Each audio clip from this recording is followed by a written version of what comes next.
Hi, and welcome back to my shop.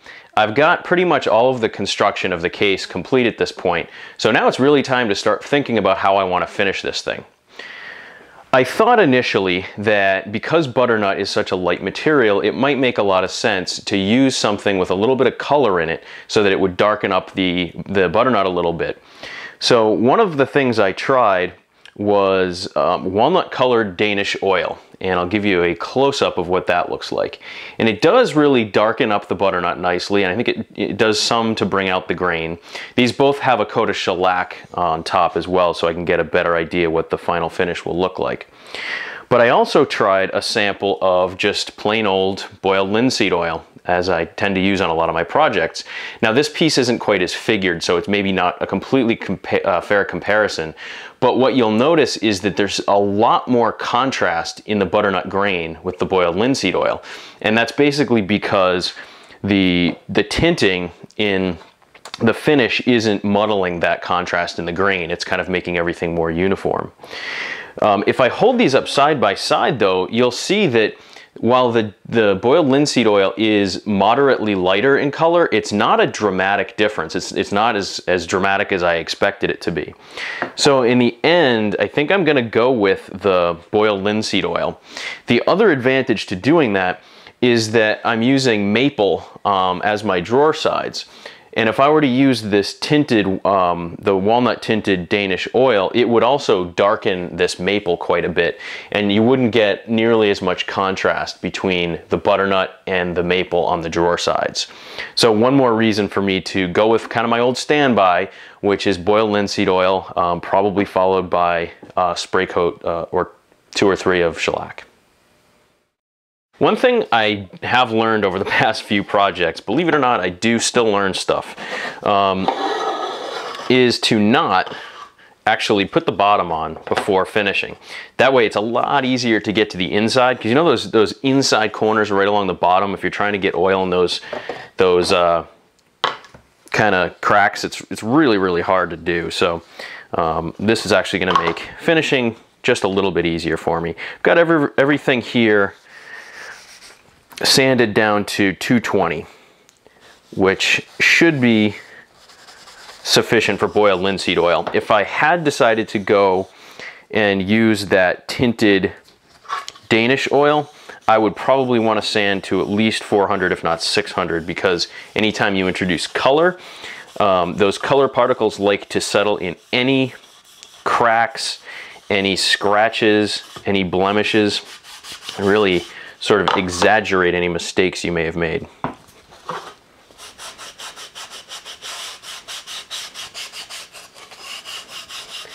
So I now have 2 coats of boiled linseed oil on the entire project, and I like how it's coming out. It's really darkened up the grain, and you can really start to see what this thing's gonna look like. I then went and I did 1 coat of a 1-pound cut of shellac as a sealer coat. Now, butternut, much like walnut or oak, is an open pored wood. So for any of these flat surfaces like the top, the sides, and the drawer fronts, if I put a finish on there that has any degree of luster to it, you're really going to be able to see those pores. So what you typically do is use a pore filler.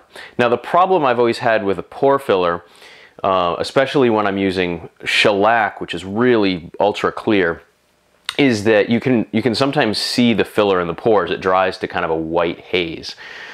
So I recently came across this product called Crystal-Lac, and it's basically a wood grain filler that dries completely clear. I tried it on a sample piece already, and sure enough, it is crystal clear as soon as it dries.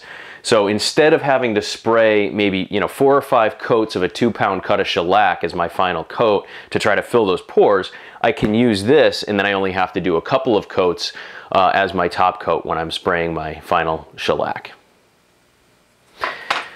So all I do, I have a chip brush, and I just dip it in the paste or the filler, and then I just spread it on. And I'm kind of going against the grain here, or perpendicular to the grain, because I want to make sure that I'm filling that grain and I'm filling all the pores. So I'm kind of skimming across it. And as you can see, when the stuff goes on, it's white. So you can kind of see it, you can see where it's getting applied, because it would be kind of tricky if it were completely clear. And as you'll see, that comes in handy when you go to flatten out the surface. So I got a good, nice, thick coat on there. It's a little horrifying, because it looks like you're ruining your nice surface. And then I've just got a spreader here. This is kind of what you would use for applying Bondo, for example. And then I just take that and I run it right across the surface, removing the excess. And then I just dump that on a piece of cardboard. It's kind of like washing windows. And what this is doing is it's removing all of the excess, but it's leaving the filler in the grain and in the pores, which is going to give me a nice, smooth, flat surface. And then I can go ahead and remove any excess, like in these corners, with a rag, just to reduce the amount of sanding that I'll have to do. So once it's dry, I'm just taking a 400 grit soft sanding pad and lightly running it over the surface. And I'm just removing any excess that the spreader didn't manage to get. And I can already feel that that surface is getting really, really smooth. So once I finish sanding the whole thing, I will go back and put one more coat of the pore filler on there, just to make sure that I've got any of the, I can see right here I have some slightly deeper pores that aren't completely filled on this end. But I think after 2 coats I should be fine, and then I'll be ready to start layering on some 2-pound cuts of shellac. I have all of my pores filled now, and I've sanded everything down, so I have nice, smooth, flat surfaces on all the drawer fronts as well as the sides and top of the case. So now I am ready to start applying my final coat. So I'm going to switch over now to a 2-pound cut of shellac, which I mixed up yesterday, and I'm going to spray the drawer sides and fronts as well as the entire case.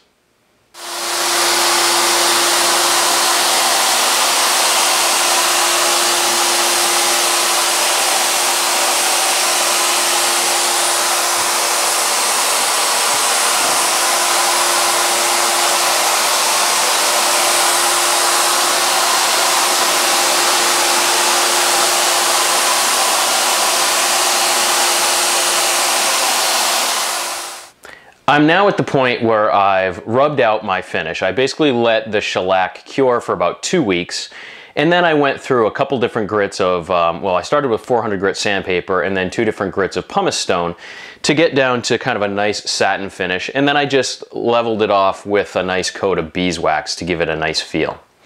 So at this point, all that's left to do is apply my hardware. I ended up going with some smaller knobs than I would with a full-size chest, because it's going to look more proportionate to the size of the piece. I went with some hardware I got from Lee Valley. It was actually very reasonably priced, and it's kind of an antique brass burnished look. And I think it'll really complement the piece without detracting from it. So once I get the knobs attached, I am pretty much finished with the project.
Well, here it is, the completed chest.